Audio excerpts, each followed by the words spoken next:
My name is Isabella Edwards, and I'm 38 years old.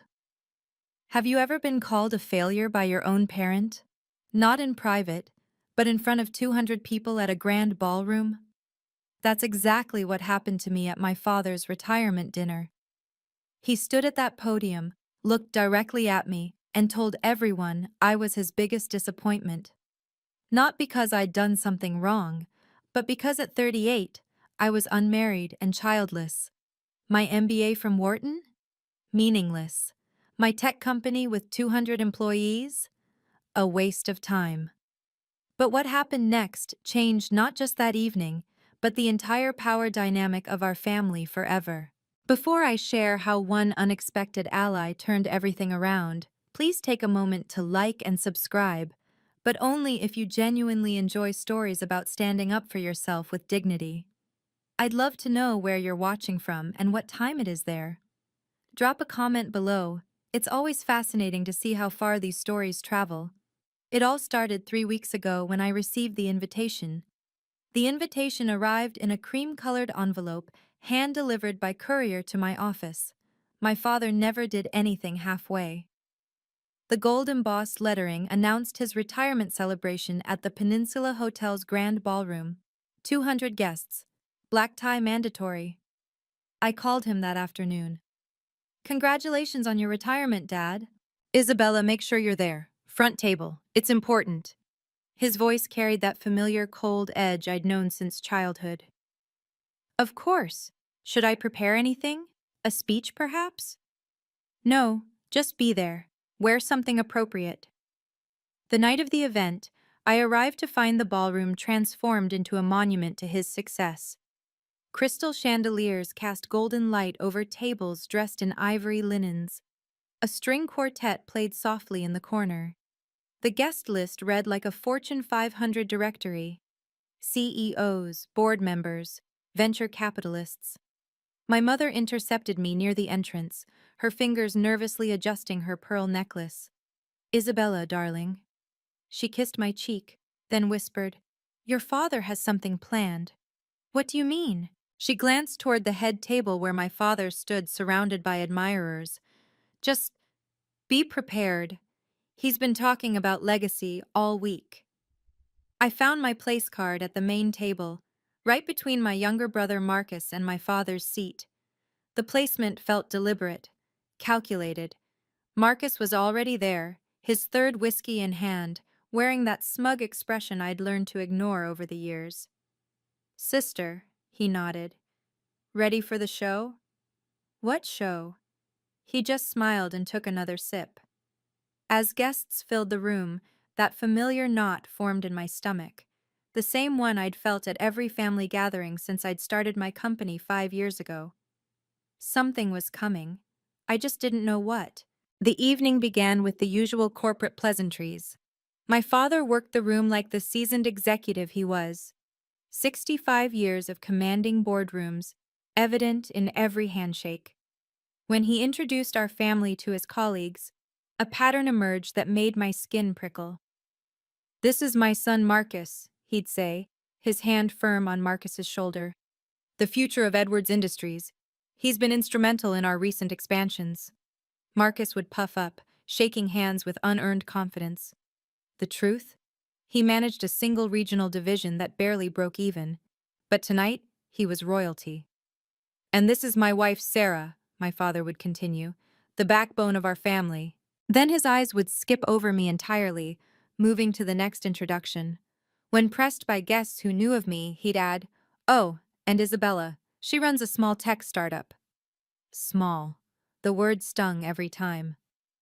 My company employed 200 people across 3 offices. We'd just closed a Series B funding round at a valuation that would make Marcus's division look like a lemonade stand. But to my father, we were small. Mrs. Chen, wife of a prominent investor, cornered me during cocktails. "Isabella, dear, still not married? You're not getting any younger. My daughter Jennifer just had her 3rd baby. She managed to balance everything, VP at Morgan Stanley, and a beautiful family." "That's wonderful for Jennifer," I replied, my smile practiced. "Your father must worry," she continued. "Who will carry on the family name? Marcus is divorced again, isn't he? Interesting how everyone seemed to forget that detail. Marcus, twice divorced with 2 children he saw once a month, was still the golden child. Me? The disappointment who chose spreadsheets over diapers. The dinner bell chimed and we took our seats. My father rose, tapping his champagne glass. The room fell silent. "Before we begin dinner," my father announced, "I want to share what this evening means to me." I forced myself to sit straighter, maintaining the composed exterior I'd perfected in countless board meetings. Inside, frustration simmered. Just last week, I'd signed a contract with a Fortune 500 company that would triple our revenue. My father's response when I'd called to share the news? "That's nice, dear. When will you have time for a personal life now?" He'd never visited my office, not once in 5 years, never asked about our products, our innovations, or the AI technology that had tech journals calling us the next unicorn.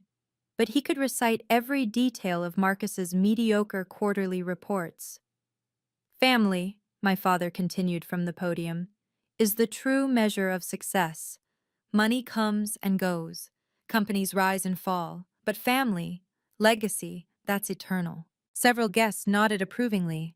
I caught my mother's eye. She looked away quickly. "I built Edwards Industries from nothing," he said, his voice carrying that commanding tone I'd heard my whole life. 40 years of sacrifice, and for what? To pass on not just wealth, but values, the right values. Marcus smirked beside me, already knowing where this was headed. He'd been unusually confident all week, dropping hints about big changes coming.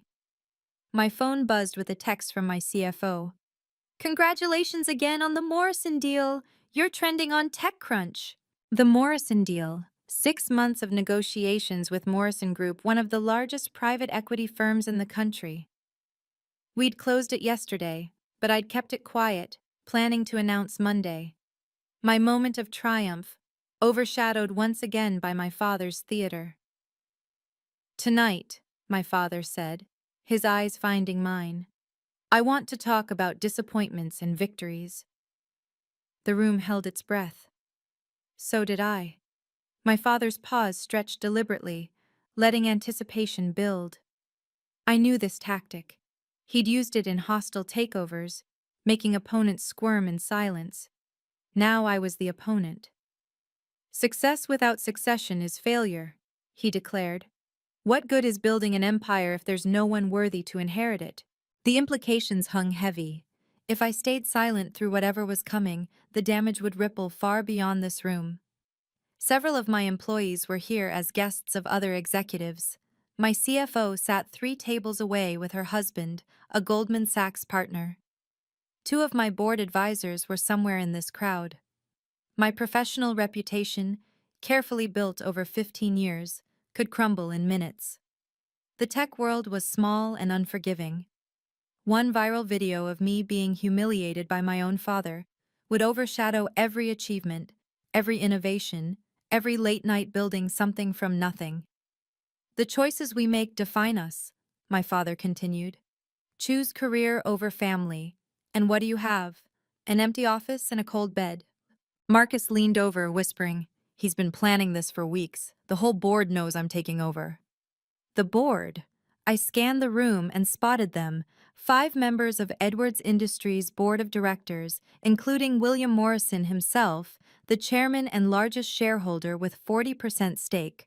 Morrison sat at a corner table, his expression unreadable as he observed my father's performance. If my father succeeded in humiliating me tonight, in painting me as the family failure, it wouldn't just affect family dinners. It would undermine every business relationship I had. Who would invest in someone whose own father considered them a disappointment? Who would partner with someone publicly deemed unworthy? My mother's hand found mine under the table, squeezing gently. "If you don't stand up now," she whispered, "he'll do this forever." She was right. This was my moment of truth. I know this feeling all too well. When family dismisses your achievements because you don't fit their mold. If you've ever experienced something similar, please share in the comments below. Your stories help others know they're not alone. And if this resonates with you, please hit that like button. It really helps more people find these stories. Now let me tell you what my father said next, because this is where things got really intense. My father's voice filled the ballroom with practiced authority. "I have two children," he announced, his gaze sweeping across the crowd before landing on me. "But only one disappointment." The words hit like ice water. Gasps rippled through nearby tables. Someone dropped a fork. It clattered against china in the sudden quiet. "Isabella thinks career matters more than family," he continued, each word deliberate. "She's 38 years old. 38. At her age, I had two children and was building a legacy they could inherit. What good is success without a husband?" He asked the room, but his eyes stayed locked on mine. "What good is a company without a family to come home to?" Marcus straightened beside me, his moment arriving. "While Isabella chases her little startup dreams," my father said, gesturing toward Marcus, "my son has given me two beautiful grandchildren. He understands what matters." No mention of Marcus's two divorces. No mention of the custody battles or the weekends he skipped with his kids for golf trips. The room didn't need those details. They had their narrative. The successful son who prioritized family and the daughter who selfishly chose ambition. At 38, still alone, my father shook his head theatrically. What a waste of good education. Wharton MBA, top of her class, and for what? To sit in an empty apartment married to her laptop? 200 pairs of eyes turned to me.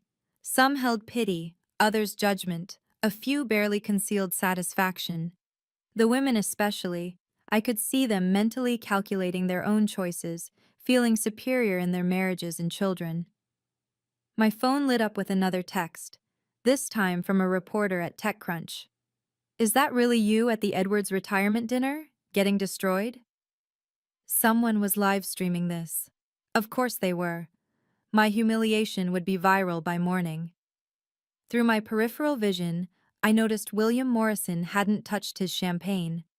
While others watched my father's performance with rapt attention or uncomfortable fascination, Morrison observed with the calculating gaze of a chess player seeing 10 moves ahead. He pulled out his phone, typed something quickly, then showed the screen to his assistant. She nodded and slipped out of the ballroom with unusual urgency. Strange. Morrison never left events early, and his assistant never ran errands during speeches. In the 6 months I'd been negotiating with Morrison Group, I'd learned he was meticulous about appearances, about timing. Everything had a purpose. My father continued his monologue, but Morrison's attention had shifted. He was watching me now, not with pity or judgment, but with something that looked almost like anticipation. "The saddest part," my father was saying, "is the wasted potential. Isabella could have had it all. Instead, she chose to have nothing that matters." Morrison's lips moved slightly, as if counting down. His assistant reappeared at the ballroom entrance, carrying a leather portfolio. She didn't return to their table but positioned herself by the main doors, waiting. I remembered our last meeting 6 months ago. Morrison had asked unusual questions, not just about my company's technology, but about my relationship with my father, about Edwards Industries, about family dynamics. I'd thought he was making small talk. Now, watching him check his watch with deliberate precision, I wondered if there'd been more to it. "Some people," my father said, his voice carrying a note of false sorrow, "are simply incapable of understanding what really matters in life." Morrison stood up. The movement was subtle, but in a room hanging on my father's every word, it drew attention. He didn't head for the exit, though. He stood there, at his table, waiting for something. Or someone. My phone buzzed with a text from an unknown number. "Don't leave yet. Trust me. W.M." William Morrison, the chairman of my father's board, was texting me during my public humiliation. My fingers trembled slightly as I deleted the message, but not from embarrassment. Something was happening here, something beyond my father's cruel theater. 6 months ago, Morrison had approached me at a tech conference. Not about investing in my company, that came later, but with questions about Edwards Industries' 5-year plan, about succession, about whether I'd ever considered a role in my father's company. Never, I'd told him flatly. My father would never allow it. What if he had no choice? Morrison had asked. I'd laughed it off then, thinking it was hypothetical. But Morrison didn't deal in hypotheticals. He dealt in leveraged buyouts, hostile takeovers, and strategic acquisitions that crushed competitors before they knew they were in a fight. I'm announcing tonight, my father's voice cut through my memories, that Marcus will be taking over as CEO of Edwards Industries when I step down next month. Applause scattered through the room, lukewarm and obligatory. Several board members exchanged glances. Morrison remained standing, his presence now impossible to ignore. As for Isabella, my father continued, perhaps she could work under her brother, learn what real leadership looks like. Maybe Marcus can teach her about priorities. The insult was so blatant, so calculated, that even some of his supporters shifted uncomfortably. Working under Marcus? The brother who'd failed the bar exam twice and only had a job because of nepotism? Morrison's assistant had moved closer, the leather portfolio clutched against her chest. Whatever was in there was important enough to retrieve during the biggest social event of the year. Stay strong, another text appeared. The truth has a way of surfacing. The truth about what? Marcus has proven himself, my father declared, gesturing grandly toward my brother. He understands that a real man, a real leader, puts family first. That's why I'm confident leaving my legacy in his hands. Marcus stood, basking in manufactured glory. Thank you, Father. I won't let you down. He turned to the crowd. Edwards Industries will continue to thrive under traditional values and proven leadership. Traditional values, code for keeping women in their place. A real woman would have prioritized family, my father said, his eyes finding mine again. Instead, Isabella plays with computers while her biological clock ticks away. What kind of example is that? Someone at a nearby table whispered, "This is brutal." Another person held up their phone, definitely recording. Perhaps working under your brother will teach you humility, my father continued. Marcus can show you how to balance priorities, how to be a complete person, not just a walking spreadsheet. Marcus laughed, actually laughed. I'd be happy to mentor you, Isabella. Maybe start you in our internship program? The room collectively held its breath. The insult was so egregious, so deliberately crafted to humiliate, that even my father's allies looked uncomfortable. A CEO with a company worth millions, reduced to an intern position under her incompetent brother? We could even arrange flexible hours, Marcus added, his voice dripping condescension, for when you finally decide to start a family, if it's not too late. That's when I noticed something interesting. 3 board members, Davidson, Chen, and Williams, weren't applauding. They were watching Morrison, who remained standing like a sentinel, his expression carved from stone. So let's raise our glasses. My father lifted his champagne. To Marcus Edwards, the future of Edwards Industries. And to Isabella, who might finally learn what matters. 200 glasses rose in awkward obligation. Mine stayed on the table. I stood slowly, deliberately, my movements controlled despite the tsunami of humiliation crashing over me. The room fell silent, waiting for my response. Tears, perhaps, or angry words that would justify my father's narrative. Instead, I smoothed my dress and looked directly at my father. Thank you for making your position clear, Father. My voice carried across the ballroom, steady and professional. Not a tremor, not a crack. 15 years in boardrooms had taught me that dignity in defeat was still dignity. I wish you all the best with your decision. I folded my napkin with precise movements, placed it beside my untouched champagne, and pushed in my chair. The click of my heels on marble was the only sound as I walked toward the exit. No rushed steps, no running away. Each stride measured, shoulders back, head high. I'd learned long ago that how you leave a room matters as much as how you enter it. Isabella, sit down, my father commanded. We're not finished. I paused at his table, meeting his gaze one final time. Yes, we are. The simplicity of it, the finality, seemed to shock him more than any angry outburst could have. His mouth opened, then closed, no words coming. As I reached the ballroom doors, movement caught my eye. William Morrison was following me. Not discreetly, not trying to hide it. He walked with purpose, his assistant falling into step behind him with that leather portfolio. The last thing I heard before the doors closed behind me was the eruption of whispers, 200 conversations starting at once. My father's voice rose above them, trying to regain control, but the moment was broken. Morrison caught up to me in the marble lobby. "Ms. Edwards," he said formally, loudly enough for others to hear. "We need to discuss our announcement." Our announcement? This was the hardest moment of my life, walking away from my own father's public humiliation. But sometimes the most powerful response is dignified silence. Have you ever had to walk away from a toxic situation, even when every part of you wanted to fight back? Let me know in the comments. And remember, if you're finding value in this story, please subscribe and hit the notification bell. Because what happened next completely changed everything. Morrison's voice boomed across the lobby, deliberately pitched to carry back into the ballroom. "Robert, we need to discuss something before you finalize any succession plans." My father appeared in the doorway, his face flushed with anger and confusion. Behind him, guests crowded to see what was happening. Marcus pushed through, his earlier smugness replaced with uncertainty. "William, this is a private family matter." "No," Morrison interrupted, his tone brooking no argument. "When it affects Edwards Industries, it becomes board business." He turned to me.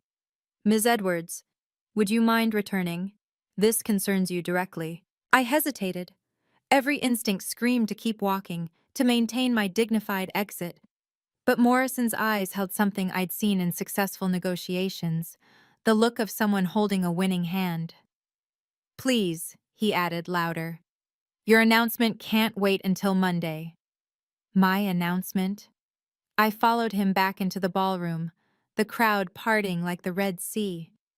Whispers followed our path. What announcement? Did you see Morrison's face? Something's happening.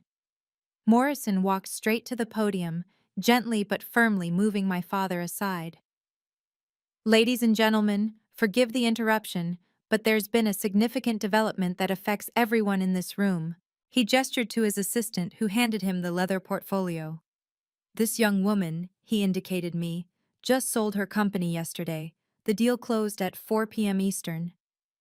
The room buzzed with confusion. My father's face darkened. "William, this is hardly—" "For $50 million, Morrison continued, his voice cutting through the noise. "To be exact." The buzzing stopped. Dead silence. Marcus's champagne glass slipped from his hand, shattering on the marble floor. "To Morrison Group," he added, pulling out the signed contracts, "making her our youngest acquisition CEO and strategic partner." My father's face went from red to white in seconds. Morrison's assistant connected a tablet to the ballroom's presentation system. Suddenly, the massive screens that had displayed my father's corporate achievements now showed my signed acquisition agreement. "Isabella's company has developed revolutionary AI technology," Morrison announced, his voice carrying the authority of someone who'd built a $3 billion empire. "Our analysts project it will transform supply chain management across every industry we touch." The room erupted. Phones appeared. People Googling frantically. The TechCrunch article was already live. Morrison Group acquires Edwards AI Solutions for $50 million. Founder Isabella Edwards to lead innovation division. "This is ridiculous," my father sputtered. "Her little startup." "Little?" Morrison's eyebrow arched. "Robert, her little startup has patents that Microsoft and Google have been trying to license for 2 years. Her client list includes 7 Fortune 500 companies. Her revenue last quarter exceeded your son Marcus's entire division. Marcus stood frozen, his face cycling through disbelief, anger, and something that looked like fear. But more importantly, Morrison continued, addressing the room but watching my father, she's now a critical partner in Morrison Group's expansion strategy. We don't partner with failures, Robert. We partner with visionaries. Board member Davidson stood up. William, what does this mean for Edwards Industries? Morrison smiled, but it didn't reach his eyes. That depends entirely on Robert's next moves. You see, my investment in Edwards Industries, 40% of your company, Robert, comes with certain provisions, conditions that perhaps we should discuss. My father's legs seemed unsteady. He gripped the podium edge. What conditions? The kind that ensure good governance, Morrison replied smoothly. The kind that prevent nepotism from destroying shareholder value. The implications hung in the air like a blade. Everyone understood. Morrison controlled my father's company, and he was clearly on my side. Robert, Morrison said quietly, you just publicly humiliated my newest partner. We need to discuss that. Morrison pulled another document from the portfolio. There's one more thing this room should know. Per the governance agreement signed when I invested in Edwards Industries, any strategic decision affecting company leadership requires approval from major stakeholders. My father's lawyer, seated at table 3, half rose from his chair, his face pale. Furthermore, Morrison continued, the agreement specifically states that in cases of succession, Isabella Edwards must be offered a strategic advisor role with full veto power over major decisions. That's impossible, my father stammered. I never agreed. Page 47, section 12, subsection C. Morrison's assistant pulled up the original investment contract on the screen, highlighting the relevant passage. You signed it yourself, Robert, 3 years ago. I hadn't known. This blindsided me as much as anyone. Morrison had been playing a longer game than I'd imagined. Isabella must approve all strategic decisions going forward, Morrison announced. She's now your strategic advisor, Robert. Unless, of course, you prefer I withdraw my 40% stake. The threat was clear. Without Morrison's investment, Edwards Industries would collapse. The debt ratios were too high, the expansion too aggressive. Everyone in the room who understood finance knew it. This is corporate blackmail, Marcus burst out. No, Morrison replied calmly. This is corporate governance. Your father agreed to these terms when he desperately needed capital for the Singapore expansion. He turned back to my father.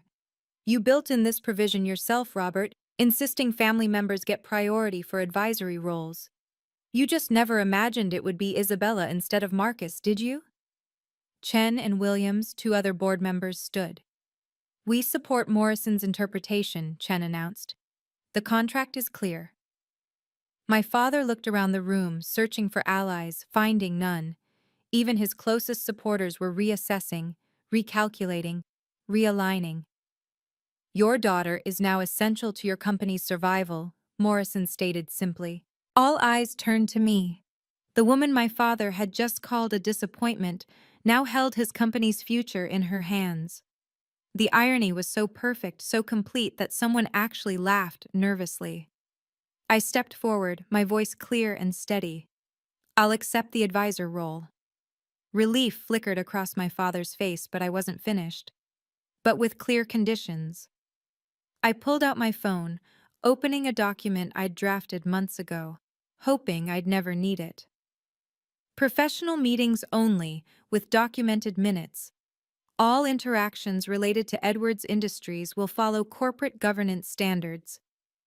Isabella, my father started. Ms. Edwards, I corrected. In professional settings, we'll maintain professional boundaries. The room absorbed this. The daughter was teaching the father about boundaries, publicly, with witnesses. Marcus will report to me on all strategic initiatives, I continued. His division's performance will be reviewed quarterly, with specific KPIs that must be met to maintain his position. Marcus's face flushed deep red. You can't. I can and I will, I replied evenly. The board has made that clear. Your division has underperformed for 3 years. That ends now.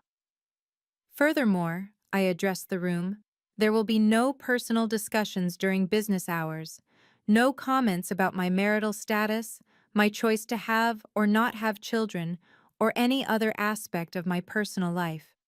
These are the professional boundaries required for a functioning advisory relationship. Morrison nodded approvingly. Other board members murmured agreement. I'll help the company, I said, looking directly at my father. Not your ego, not your legacy.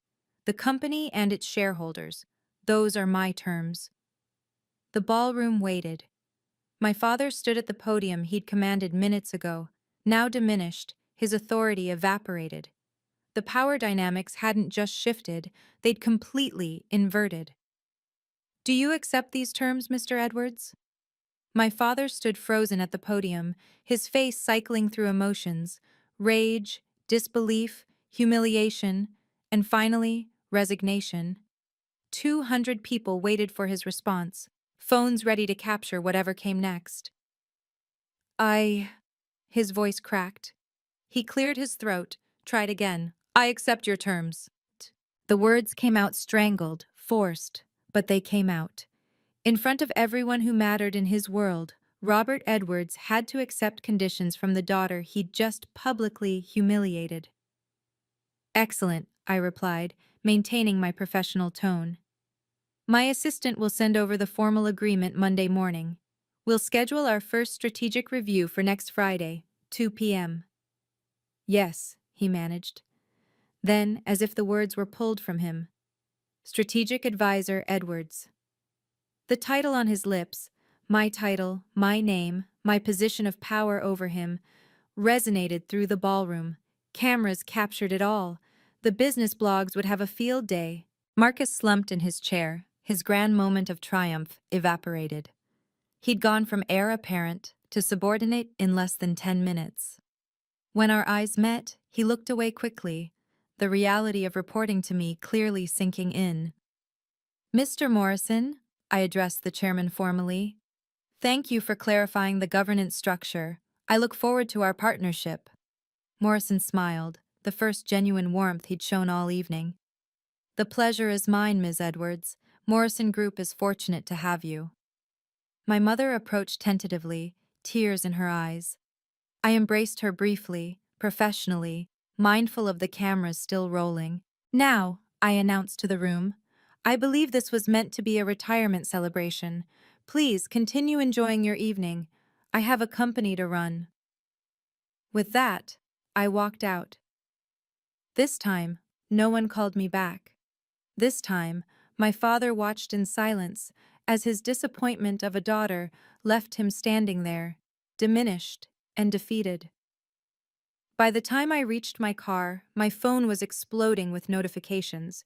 The video clips were already viral. CEO daughter destroys sexist father at his own party had 50,000 views in 10 minutes. The comments section was brutal, for him. 3 CEOs who'd been at the dinner texted immediately with partnership proposals. Jennifer Chen, the woman my father had compared me to favorably, sent a single line. That was magnificent. Lunch Monday? My CFO called, laughing and crying simultaneously. Isabella, do you realize what just happened? We're trending worldwide. Microsoft's M&A team just called. They want to discuss strategic partnerships. The business press moved fast. Forbes had already posted, Edwards AI Solutions founder becomes strategic advisor to father's company after public showdown. The Wall Street Journal was more direct. Family drama reveals $50 Morrison acquisition. Daughter now controls father's strategic decisions. But the real vindication came from my employees. Our Slack exploded with celebration. They'd watched their CEO be diminished and had seen her rise above it. The pride in their messages, the fierce loyalty, meant more than any acquisition ever could. Marcus texted within an hour. We need to talk. Submit a meeting request through proper channels, I replied. 3 board members called personally to congratulate me and assure me of their support. We've been concerned about Robert's leadership style for years, Davidson admitted. Your appointment as strategic advisor is exactly what Edwards Industries needs. My father sent nothing. No call, no text, no email. His silence spoke volumes. By midnight, I'd received 7 speaking invitations for women's leadership conferences, 4 podcast interview requests, and a book deal inquiry. The woman who'd been called a failure at 7 p.m. was the most talked about executive in tech by midnight. The power shift was complete and irreversible. The family aftermath was swift and revealing. My mother called the next morning, her voice stronger than I'd heard in years. Isabella, I'm so proud of you. Your father hasn't left his study since last night, but I don't care. For the first time in 40 years, I feel like I can breathe. She was staying with her sister for a few days. To let him process, she said. But we both knew it was more than that. The power dynamics in their marriage had shifted too.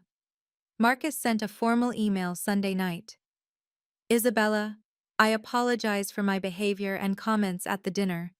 I've been jealous of your success and let Dad's favoritism go to my head. I'm ready to work professionally with you to improve my division's performance. I responded professionally, accepting his apology and outlining expectations for our first review. No warmth, no family pleasantries, just business. My extended family's group chat, usually full of baby photos and holiday planning, exploded with messages of support. Cousins I hadn't heard from in years reached out. We always knew you were the successful one, they said, conveniently forgetting years of asking when I'd settle down. The most interesting response came from my father's email, sent at 3 a.m. Monday morning. Isabella, I apologize for my inappropriate comments at the retirement dinner. I look forward to working with you in your capacity as strategic advisor. Robert Edwards, CEO. Formal. Cold. Signed with his title like I was a stranger. No dad, no love, no acknowledgement of our relationship beyond corporate roles. It was exactly what I'd asked for, professional boundaries. But seeing it in writing still stung slightly. We can discuss it at the quarterly meeting, I replied, maintaining the same formal tone. The father-daughter relationship we'd had, dysfunctional as it was, had ended in that ballroom. What emerged was something new, professional, boundaried, and entirely on my terms. The business impact exceeded every projection. Edwards Industries' stock price jumped 15% Monday morning as investors celebrated improved governance and strategic oversight. The press release Morrison crafted was masterful. Edwards Industries strengthens leadership with appointment of Isabella Edwards as strategic advisor. My acquisition made the cover of TechCrunch, Fast Company, and Business Insider. The $50 million deal that changed everything. How Isabella Edwards went from family disappointment to power player in one night. 5 venture capital firms reached out with investment offers for my next venture. Anyone who can handle that level of public pressure while maintaining dignity is someone we want to back, one prominent VC wrote. The speaking circuit exploded. Ted wanted me to talk about professional boundaries with family. Harvard Business School requested a case study. The irony wasn't lost on me. The woman deemed a failure for prioritizing career was now being asked to teach career strategy at the world's top institutions.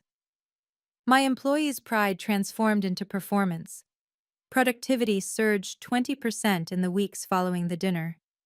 Our newest client specifically cited Isabella's leadership under pressure as a deciding factor in choosing us over competitors.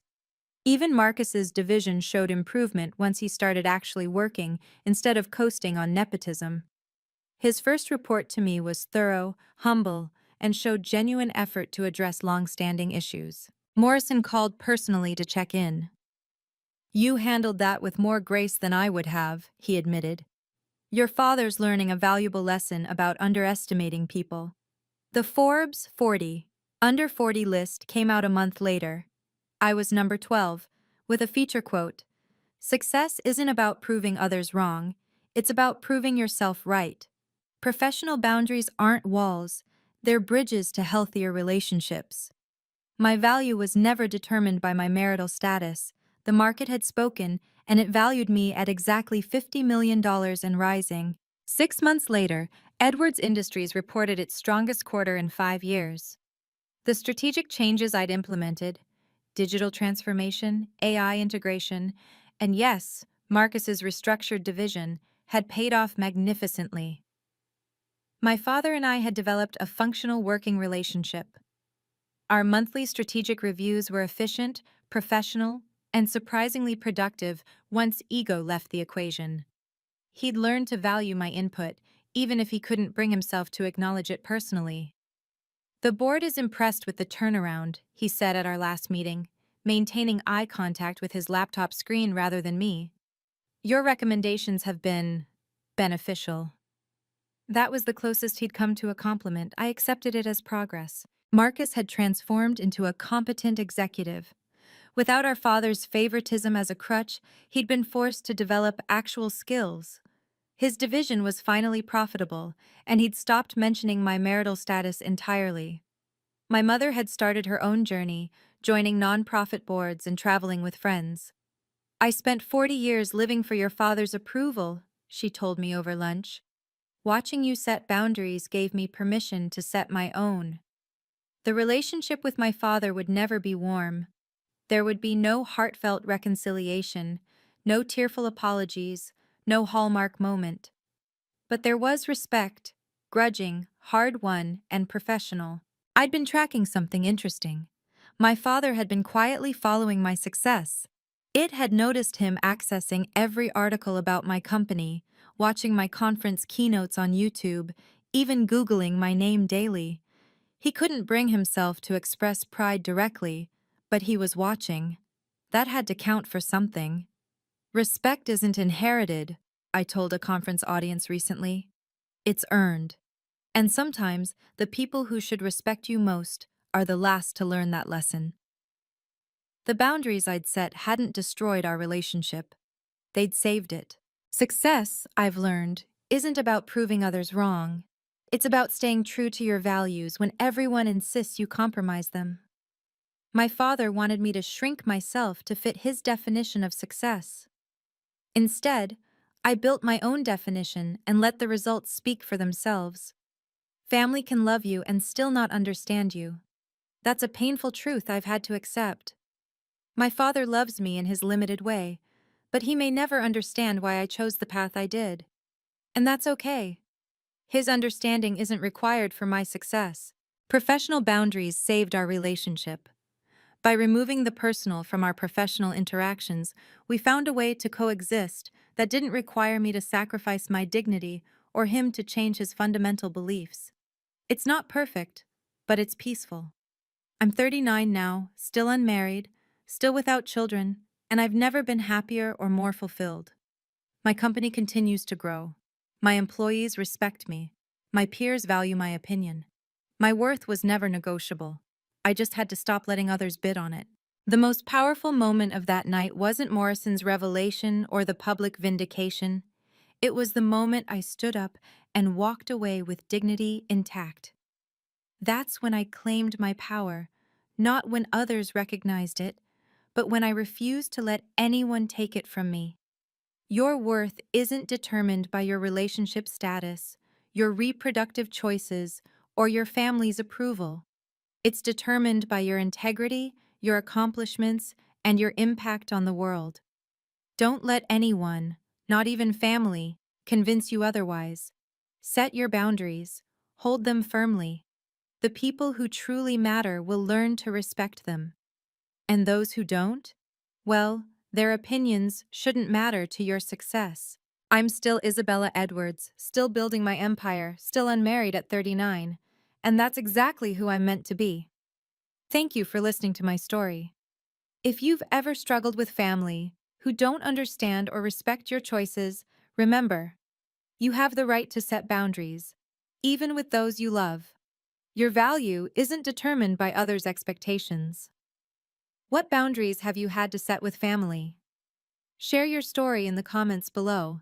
You might help someone else find their courage. If this story resonated with you, please like and subscribe. And remember, success is personal. Define it for yourself. Until next time, stay strong and stay true to yourself.